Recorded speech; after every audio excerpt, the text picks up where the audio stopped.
ये बात है 18 मई 1954 की, जब ये 4 इंजन्स वाला columbine 2 aircraft American state north Carolina की तरफ रवां दवा था। इस जहाज में उस वक्त के यूएस प्रेसिडेंट ड्वाइट आइजनहावर अपनी पूरी टीम के साथ सवार थे। यानी इस जहाज को फुल सिक्योरिटी में नॉर्थ कैरोलिना तक पहुंचाना और खैरियत से लैंड करवाना यूएस एयरफोर्स की टॉप प्रायोरिटी थी। एयर ट्रैफिक कंट्रोलर के पास इस जहाज का कॉल साइन एयरफोर्स 8610 के नाम से रजिस्टर्ड था, लेकिन ऐन उस टाइम पर जब जहाज की लैंडिंग का वक्त करीब आया तो एक मसला पेश आ गया। मसला ये हुआ कि एक कमर्शियल प्लेन ने रडार में एंट्री मारी और एयर ट्रैफिक कंट्रोलर को पूरी तरह से कंफ्यूज कर दिया, क्योंकि उसका भी कॉल साइन फ्लाइट 8610 ही था और वो प्लेन भी सेम उसी मॉडल का था जिसमें यूएस प्रेसिडेंट सवार थे। एयर ट्रैफिक कंट्रोलर के स्टाफ के सामने सेम कॉल साइन के 2 जहाज एक ही एयर स्पेस में मौजूद थे और अब उनको ये मालूम नहीं था कि असल में प्रेसिडेंट किस जहाज में मौजूद हैं। खैर, थोड़ी कंफ्यूजन के बाद प्रेसिडेंट का जहाज तो बाहिफाजत लैंड कर गया, लेकिन इस वाक़े ने अमेरिकन एयरफोर्स को थोड़ी देर तक हिला कर रख दिया था, क्योंकि आखिरकार ये प्रेसिडेंट की सिक्योरिटी में एक बहुत बड़ा लूप होल था। बस उसी दिन के बाद से यूएस प्रेसिडेंट चाहे जिस भी एयरक्राफ्ट में सफर करते हैं उसका कॉल साइन ऑटोमेटिकली एयरफोर्स 1 कर दिया जाता है। फिल वक्त अमेरिकन प्रेसिडेंट को ट्रांसपोर्ट करने के लिए बोइंग 747 का मॉडिफाइड वर्जन इस्तेमाल किया जाता है। देखने में तो ये जहाज किसी आम कमर्शियल प्लेन जैसा ही दिखता है, लेकिन असल में ये दुनिया का सबसे एडवांस्ड और सिक्योर तरीन बोइंग 747 एयरप्लेन है।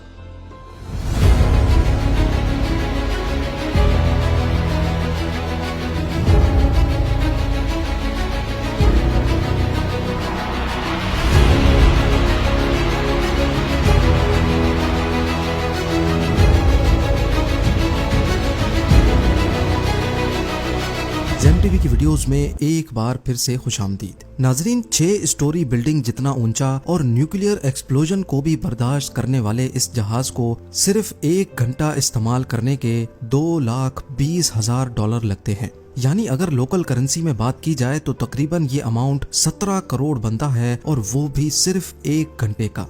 कहने को तो ये प्रेसिडेंट ऑफ यूनाइटेड स्टेट्स को ट्रांसपोर्ट करने के काम आता है, लेकिन इसकी हैसियत वॉशिंगटन डीसी में वाक़े व्हाइट हाउस से कम हरगिज नहीं है, क्योंकि इसमें प्रेसिडेंट के पूरे ऑफिस से लेकर उनके पर्सनल स्वीट तक वो तमाम फैसिलिटीज मौजूद हैं जो प्रेसिडेंट व्हाइट हाउस में इस्तेमाल करते हैं। एयरफोर्स 1 के इस जहाज में एंटी हैकिंग सिक्योरिटी सिस्टम तो लगा ही है, लेकिन इसके साथ साथ इसमें एंटी मिसाइल और एंटी न्यूक्लियर सिस्टम भी लगाया गया है। यूएस प्रेसिडेंट के ऑफिशियल एयरक्राफ्ट में कुछ ऐसे सिस्टम भी हैं जिनको देखकर दिमाग दंग रह जाता है। आइए जानते हैं एयरफोर्स 1 के इन एक्स्ट्रा ऑर्डिनरी फीचर्स के बारे में। नॉर्मल हालात में तो तमाम एयरलाइंस स्मूथली ऑपरेट कर सकती हैं, लेकिन ये सारे स्मूथ ऑपरेशंस न्यूक्लियर वॉर के दौरान ढेर हो जाते हैं, क्योंकि फ्लाइट के दौरान अगर न्यूक्लियर बॉम्ब डेटोनेट किया गया तो उसकी रेडिएशन हजारों फीट आसमान में उड़ने वाले एयरप्लेन को बुरी तरह से डैमेज कर सकती है। लेकिन ये कंडीशन एयरफोर्स 1 पे अप्लाई नहीं होती, क्योंकि यूएस प्रेसिडेंट का प्लेन न्यूक्लियर बंकर से कम नहीं है। एयरफोर्स 1 का पूरा जहाज एक खास रीइंफोर्स्ड आर्मर शील्ड से ढका हुआ है, यानी न्यूक्लियर अटैक या उससे पैदा होने वाली इलेक्ट्रोमैग्नेटिक पल्स यूएस प्रेसिडेंट के जहाज पर कोई असर नहीं कर सकती। इसके अलावा प्लेन की तमाम विंडोज बुलेट प्रूफ ग्लास से बनी हुई हैं, जिस पर किसी किस्म की बुलेट का कोई असर नहीं होता।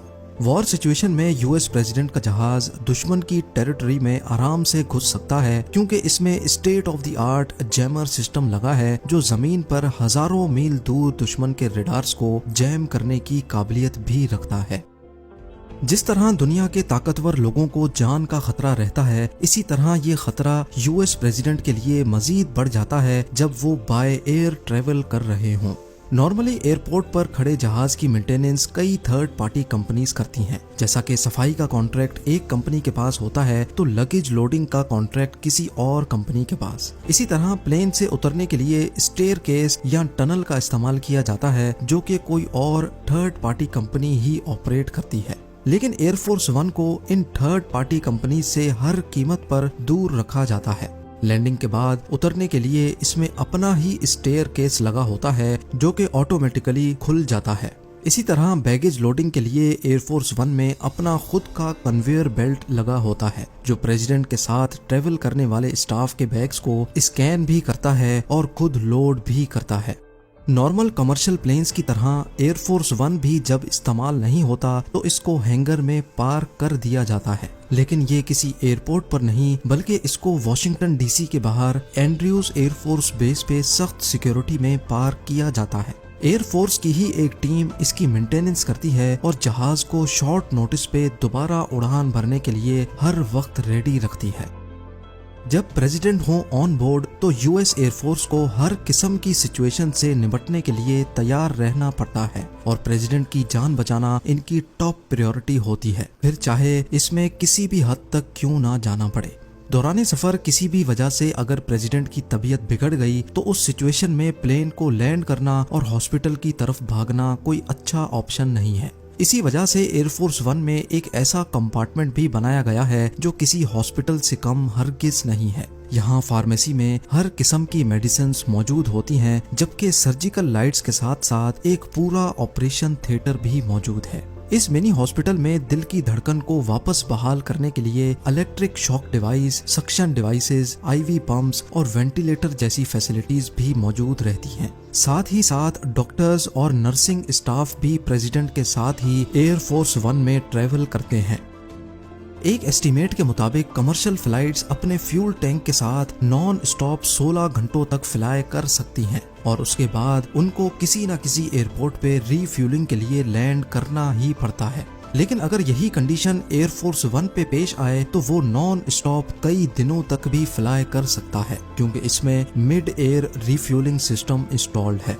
वैसे तो ये नौबत आती ही नहीं है, लेकिन अगर दौरान सफर एयरफोर्स वन में फ्यूल कम पड़ जाए तो लैंड करके जहाज को रिफ्यूल करना और फिर दोबारा टेक ऑफ करने में प्रेसिडेंट का बहुत टाइम जाया होता है। इसी वजह से जहाज को हवा में ही रिफ्यूल किया जाता है।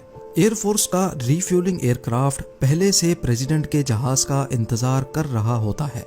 जब प्रेसिडेंट का जहाज करीब आता है तो रिफ्यूलिंग एयरक्राफ्ट अपना एल्टीट्यूड और स्पीड एडजस्ट करके एक नोजल के जरिए एयरफोर्स वन का टैंक दोबारा फुल कर सकता है।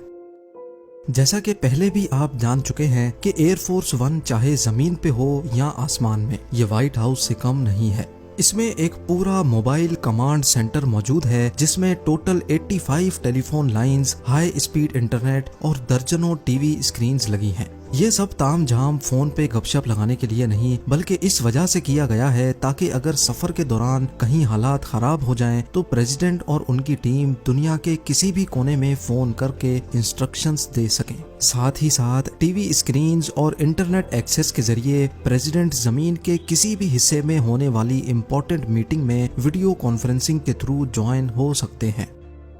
ज्यादातर एयरलाइंस में खाने का एक लिमिटेड मेन्यू होता है और कहीं कहीं पे तो मेन्यू ही नहीं होता, लेकिन एयरफोर्स वन में मेन्यू से बढ़कर भी बहुत कुछ होता है। इसमें टोटल 2 किचन्स हैं जहां पर पर्सनल शेफ्स मेन्यू से हटकर भी वो सब कुछ बना सकते हैं जिसकी प्रेसिडेंट फरमाइश करें। इन किचन्स में स्टोव्स, माइक्रोवेव्स, रेफ्रिजरेटर्स और स्पेशल एग्जॉस्ट सिस्टम भी लगा होता है, जहां पर एक ही वक्त में 100 लोगों का खाना भी तैयार किया जा सकता है। कुछ डिशेस तो ऑलरेडी मेन्यू के हिसाब से तैयार की होती हैं, जबकि फ्रेश ग्रोसरी फ्लाइट से पहले ही अरेंज कर दी जाती है ताकि लास्ट मोमेंट पे अगर प्रेसिडेंट की तरफ से कोई फरमाइश आए तो उसको पूरा किया जा सके। लेकिन सिक्योरिटी को मद्देनजर रखते हुए शेफ्स को अमेरिका से बाहर किसी भी ग्रोसरी से सामान परचेज करने की परमिशन नहीं होती। प्रेसिडेंट का एयरफोर्स वन एक ऐसा काम भी कर सकता है जिसको बाकी तमाम कमर्शियल प्लेन्स नहीं कर सकते। जहां कमर्शियल प्लेन्स 30,000 फीट की बुलंदी पे फ्लाई करते हैं, वहीं प्रेसिडेंट की सेफ्टी और सिक्योरिटी के लिए एयरफोर्स वन 45,100 फीट के एल्टीट्यूड पे फ्लाई करता है। इसके साथ साथ commercial planes basically profit generate करने के लिए ऑपरेट करते हैं। एक जगह से दूसरी जगह शॉर्टेस्ट पाथ में जाकर कम से कम फ्यूल में डेस्टिनेशन तक पहुंचना ही इनका मेन गोल होता है। लेकिन एयरफोर्स वन जहां दूसरी कमर्शियल फ्लाइट से 15,000 फीट ऊपर फ्लाई करता है, वहीं इसको शॉर्टेस्ट रूट की परवाह नहीं होती। बल्कि पायलट की कोशिश होती है कि दूसरे कमर्शियल प्लेन से जितना दूर होकर फ्लाई किया जाए उतना ही अच्छा है। यूएस प्रेसिडेंट के प्लेन को हमेशा एक और प्लेन भी फॉलो करता है, बोइंग E-4B नाइट वॉच, जिसको द डूम्सडे प्लेन भी कहा जाता है, और ये तब तक हवा में होता है जब तक एयरफोर्स 1 लैंड नहीं कर जाता। अगर प्रेसिडेंट के ऑन बोर्ड होने के दौरान ही जमीन पर न्यूक्लियर वॉर हो जाए और यूएस मिलिट्री का सारा कम्युनिकेशन सेटअप तबाह हो जाए तो इस सिचुएशन में E-4B नाइट वॉच कम्युनिकेशन का सेंटर बन जाता है। डूम्सडे प्लेन में मिलिट्री एनालिस्ट मौजूद होते हैं जो फ्लाइट के दौरान ही ग्राउंड पर मिलिट्री ऑपरेशंस कंडक्ट करते हैं। इलेक्ट्रोमैग्नेटिक पल्स के साथ साथ इसमें एंटी न्यूक्लियर सिस्टम भी लगा है और ये सरफेस टू एयर मिसाइल्स और एंटी एयरक्राफ्ट मिसाइल्स को भी धोखा देने की काबिलियत रखता है। यानी ये कहा जाए कि एयरफोर्स 1 के पीछे एक पूरा मिलिट्री हेडक्वार्टर होता है तो ये भी गलत नहीं होगा। और आखिर में आपको ये भी बताते चलें कि प्रेसिडेंट का एयरफोर्स 1 सिर्फ एक जहाज नहीं बल्कि ये 2 एक जैसे जहाज हैं। इन दोनों जहाजों का इंटीरियर और एक्सटीरियर हूबहू सेम है। ऐसा इस वजह से किया गया है ताकि अगर कोई एक प्लेन मेंटेनेंस की वजह से डाउन हो तो प्रेसिडेंट को दूसरे जहाज में भेजा जा सके। लेकिन इन दोनों प्लेन्स का एक और रीजन भी है और वो है सिक्योरिटी। प्रेसिडेंट कौन से एयरफोर्स 1 में ट्रेवल करेंगे ये लास्ट मोमेंट तक किसी को भी मालूम नहीं होता, हत्ता के यूएस एयरफोर्स के कई ऑफिशियल्स को भी नहीं।